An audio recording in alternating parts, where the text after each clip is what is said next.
Hello friends, मेरे channel वैशालीज़ kitchen Hindi में आपका फिर से स्वागत है। और आज मैं लेकर आई हूँ आपके लिए एक बेस्ट विंटर कॉम्बो, जो कि आप समझ ही गए होंगे अभी तक कि हम बनाने जा रहे हैं आज सरसों का साग ते मक्के की रोटी। तो चलिए स्टार्ट करते हैं। इसे बनाने के लिए हमने ले लिए हैं 4 तरह के साग। अगर हम सिर्फ इसे सरसों के साग के साथ बनाते हैं तो उतना मज़ा नहीं आता है, इसमें हम कुछ मिक्स एंड मैच भी करेंगे। तो इसके लिए मैंने ले लिया है सरसों का साग खूब सारा, थोड़ा सा बथुए का साग, थोड़ा मेथी का साग और थोड़ा सा पालक। इन सबको मैंने अच्छे से धो के सुखा के बारीक चॉप कर लिया। चलिए इसे मिक्स मैच कर लेते हैं। सरसों का साग है तो सरसों तो ले लेंगे हम पूरी। अब इसमें मैं डालूंगी थोड़ा सा बथुआ। बथुआ जो होता है वो इसके टेक्सचर को बहुत स्मूथनेस देता है, तो बथुए को स्किप बिल्कुल भी ना करें, बथुआ ज़रूर डालें। और बथुए के साथ यहाँ मैंने ऐड करी है थोड़ी सी एक मुट्ठी मेथी की, और थोड़ा अच्छी क्वांटिटी में पालक ऐड करूँगी। पालक से भी बहुत अच्छा फ्लेवर आता है, पालक इसको थिकनेस देती है।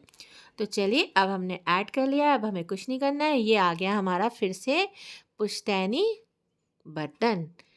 कितने सालों से है ये मेरे पास, मेरी शादी के पहले का है, ये मेरी सास का दिया हुआ है। इसे हम लोग बोलते हैं सिपरी। तो बस अभी मैंने सारे जितने भी साग डाले थे वो इसमें मैं डाल दूंगी। हल्का सा मैंने केवल नीचे हल्का सा ऑयल डाला है, और अभी आपको बहुत ऊपर तक फिल दिख रहा है, लेकिन आप बिल्कुल चिंता नहीं करिए, 2 मिनट के अंदर ये बिल्कुल पिचक के नीचे बैठ जाने वाला है। तो बस यहाँ पे मैं थोड़ा सा नमक ऐड कर दूंगी, ताकि पालक को जितना भी पानी छोड़ना है वो एक बार में जो भी हमारे साग हैं मिले हुए पानी छोड़ ले। इसको मैं कवर करके 5 मिनट रख दूंगी। 5 मिनट बाद आप देखेंगे कि कितनी क्वांटिटी इसकी कम हो गई है। अब इस स्टेज पे मैंने लहसुन, अदरक और हरी मिर्ची को मिक्सी में बिल्कुल पल्स मोड पे दरदरा कूट पीस लिया। आप चाहें तो इसको कूट भी सकते हैं, लेकिन मिक्सी में इजली ये चीज़ दरदरी आप पीस सकते हैं। बस अब हमें करनी है इसकी घुटाई। सरसों के साग का मेन टेस्ट जो डिपेंड करता है वो है घुटाई पे। करीबन आधे से आधे घंटे तक हमें इसे इसी तरीके से मथनी से घोटते जाना है। इसी बीच मैंने ऐड किया है थोड़ा सा इसमें मक्के का आटा। आप चाहें तो पानी में घोल के भी ऐड कर सकते हैं, पर हमें अभी इतनी देर इसकी घुटाई पिटाई करनी है कि घोटा पुटा सब हो जाएगा, तो आप ऐ में भी ऐड कर सकते हैं। तो मैंने आधी कटोरी से भी कम इसमें मक्के का आटा ऐड किया है, और बस यहाँ घोटना मेरा लगातार चालू है। गैस की फ्लेम को भी आप बिल्कुल हाई पे रखिए और घोटते जाइए, मीडियम हाई कर लीजिए। उससे क्या होगा, ये जो पानी है वो भी अच्छे से सूखता चला जाएगा इसका, और आपकी घुटाई होते होते ये बहुत अच्छे से, इसको आप मिक्सी में पीसने की गलती बिल्कुल मत करिए। मिक्सी में पीसे हुए सरसों के साग में और ये ऑथेंटिक घोटे हुए सरसों के साग में टेस्ट में बहुत डिफरेंस होता है। और आप यकीन मानिए, मैं ये तो नहीं बोलूँगी कि मैंने बिल्कुल पंजाबी ऑथेंटिक रेसिपी अपनाई है, क्योंकि वो भी और अलग तरीका होता है। हाँ, लेकिन मेरे घर में जैसे हम लोग बनाते हैं और बहुत ही बढ़िया लगती है, मैंने बिल्कुल अपने टाइप वाली बनाई है, और गारंटी देती हूँ आपको टेस्ट की। तो वहाँ एक तरफ मैंने उसको अब गैस सिम कर दिया, पीछे रख दिया, पीछे अभी और उसको पकने देंगे, बीच बीच में घोटते भी रहेंगे। दूसरी तरफ मैंने यहाँ पे छोटी सी कढ़ाई या पैन रख लिया, जिसमें तेल में हींग, खड़ी लाल मिर्च और वो जो अदरक लहसुन और मिर्ची का मैंने थोड़ा सा पेस्ट बचाया था, पेस्ट नहीं कहेंगे इसको, दरदरा सा पीसा हुआ, उसको मैंने इसमें भूनना स्टार्ट कर दिया है। जैसे मैं यहाँ पे ऑयल थोड़ा सा कम डाल रही हूँ, वैसे इसमें क्या है, घी का और ऑयल का बहुत अच्छा यूज़ होता है, लेकिन मैं थोड़ा सा ऑयल कम ही प्रेफर करती हूँ। और लेकिन इससे टेस्ट में कोई कमी नहीं आएगी, क्योंकि इसे हम बाद में खाएंगे सफ़ेद मक्खन के साथ। तो बस जैसे ही प्याज लहसुन अदरक मेरा हो गया था, वहाँ मैंने प्याज डाला। जैसे ही प्याज मेरा रेड हो गया था, यहाँ मैंने डाल दिए हैं टमाटर। कई लोग सरसों के साग में टमाटर यूज़ नहीं करते हैं, लेकिन मैंने अभी आपको बोला ना कि मैं अपनी वाली रेसिपी आपके साथ शेयर कर रही हूँ, और टेस्ट की गारंटी मेरी है। आपकी चॉइस है, आप टमाटर डालें या नहीं डालें, लेकिन मुझे इसमें टमाटर का फ्लेवर पसंद आता है। तो यहाँ प्याज टमाटर के साथ मैंने ऐड कर दिया है, जहाँ कि हम उसमें भी नमक डाल चुके हैं, तो हल्का सा नमक, हल्दी, मिर्ची, थोड़ी सी पिसी धनिया और पिसा अमचूर भी मैं हल्का सा ऐड करूँगी। हल्का सा खट्टा टेस्ट मुझे अच्छा लगता है। बस ये मसाले को हम तब तक भून लेंगे जब तक ये ऑयल सेपरेट नहीं कर देता। चलिए अब हम अपने सरसों के साग को वापस ले आते हैं। तो बस अब ये आप देखिए घुट के बिल्कुल बढ़िया मिक्स हो गया। अब इसमें ऐड कर देंगे हम ये अपना तड़के वाला मसाला। तो चलिए अब फिर से इसकी घुटाई ज़रा थोड़ी सी देर कर लेते हैं ताकि ये सारे मसालों के साथ बढ़िया सा मिक्स एंड मैच हो जाए। और अब तो आप इसकी जो ये चमचे की उल्टी वाली तरफ से इसको घोटेंगे ना, तो भी ये बहुत ईज़िली और बहुत अच्छी तरह घोट रहा है।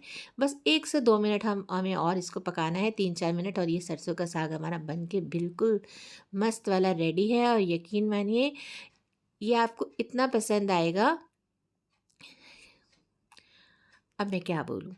तो चलिए अब इसके साथ सरसों का साग और मक्के की रोटी ना हो तो कैसे चलेगा, और वैशाली का खाना हो और सिंपल हो वो कैसे चलेगा। तो मक्के की रोटी को भी बनाते हैं थोड़ा सा मसालेदार। यहाँ मैंने डाली है थोड़ी सी हरी मिर्ची, हरी धनिया, और मेरे पास थोड़ी सी हरी लहसुन की पत्तियाँ थी, कम थी, आपके पास हो तो आप और ज़्यादा डाल सकते हैं। डाल दिया है, थोड़ा सा डाला है मोयन और हल्का सा नमक, और इसको अच्छे से मोयन लगा के अब मैं हल्का हल्का पानी का छींटा मार के इसका एक डो बना लूँगी। एक अच्छा सा डो बना लेंगे हम। बोलते बोलते मैं थक गई तो थोड़ा सा पॉज ले लेती हूँ। और आज मैं इसका इंट्रो इसलिए नहीं बना पाई क्योंकि इस दिन जिस दिन मैं ये रेसिपी शूट कर रही थी उसी दिन मक्खन काटते काटते मेरी फिंगर में बहुत गहरा कट लग गया। तो बस देखिए अब मैंने जो है अच्छे से इस आटे को डो को कर लिया है। अब आप चाहें तो इनकी बड़ी बड़ी रोटियां भी बना सकते हैं, लेकिन हम डिश को जितना अट्रैक्टिव और मज़ेदार बनाते हैं ना, जितनी वो देखने में अच्छी लगती है उतनी ज़्यादा हमें खाने में भी मज़ा आता है। तो इसको रोटी को बनाने में भी मैं करूँगी एक ट्विस्ट। हमें अच्छे से आटे को डो को फिर से हल्का सा तेल का हाथ लगा के भी हम स्मूथ कर लेंगे। और चलिए अब इसके बाद मैं आपको बताती हूँ कि मैं इसकी, अच्छा हाँ, इसको 15 मिनट के लिए ना आप रेस्ट करने ज़रूर रख दीजिए। उससे क्या है, आटा हमारा बहुत अच्छे से, मकई का आटा सेट हो जाएगा। और जब 15 मिनट बाद आप जब दोबारा बनाना स्टार्ट करें तो एक बार फिर से इसको हल्का सा नीट भी कर लेंगे। और अब ये हमारा डो बन के रेडी है।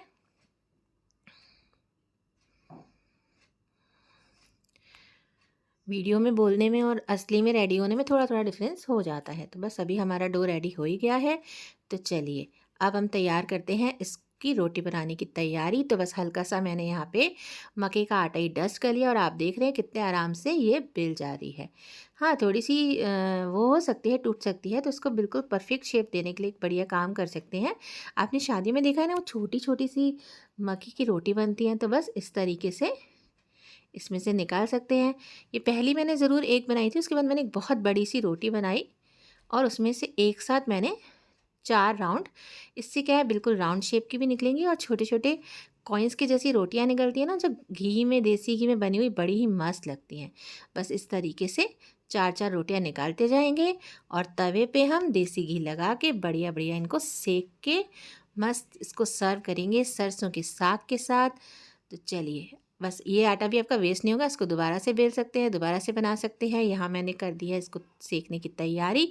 लोहे के तवे पे देसी घी लगा के इसको उलट पुलट के बढ़िया सा क्रिस्पी क्रिस्पी भी बनेंगी और मुलायम भी बनेंगी। तो बस हमारी सरसों की साग और मक्के की रोटी, अगर आपको हमारी रेसिपी पसंद आती है, जैसे कि मैं ये नहीं बोलूँगी कि ऑथेंटिक पंजाबी स्टाइल में बनाई है, पर हाँ, ये मैंने अपने स्टाइल में बनाई है और आपको टेस्टी ज़रूर लगेगी।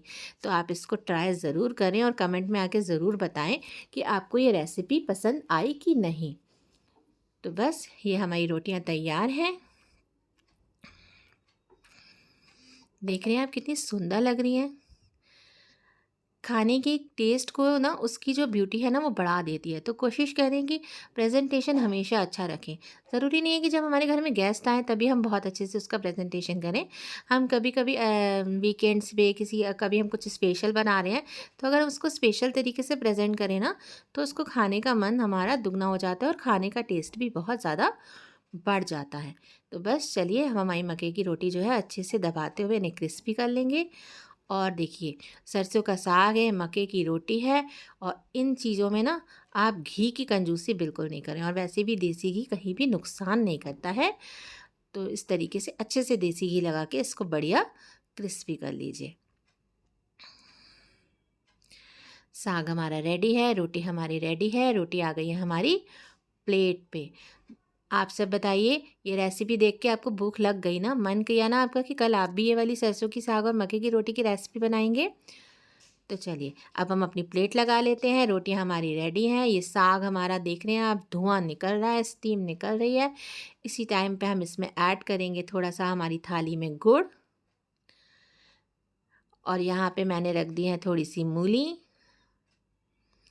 और बस ये वही बटर है जिसकी वजह से मेरी उंगली कट गई है। और यहाँ मैंने रखी है एक मिर्ची और इस बटर को